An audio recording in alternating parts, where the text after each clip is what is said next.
دزدان رمضان.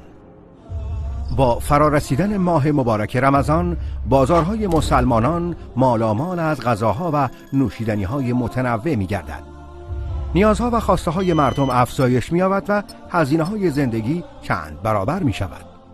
شبکه‌های ماهواره‌ای با یکدیگر به رقابت می‌پردازند و بسیاری از مردم به جستجوی اوقات پخش مسابقات و سریال‌های تلویزیونی می‌پردازند و این گونه سردرگمی بینندگان در مورد سریال و کانالی که برای دیدن انتخاب نمایند افزایش می‌یابد.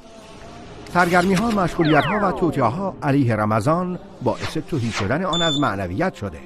انسان را از فضایل و ثمرات آن محروم می‌گرداند و مانع خشوع در نماز و تفکر و تدبر در آیات قرآن می‌گردد. به همین خاطر سلف صالح این امت با فرارسیدن ماه مبارک رمضان از مشغولیت‌های مادی و کارهای دنیوی خویش کاسته و به کسب توشه اخروی روی می‌آوردند.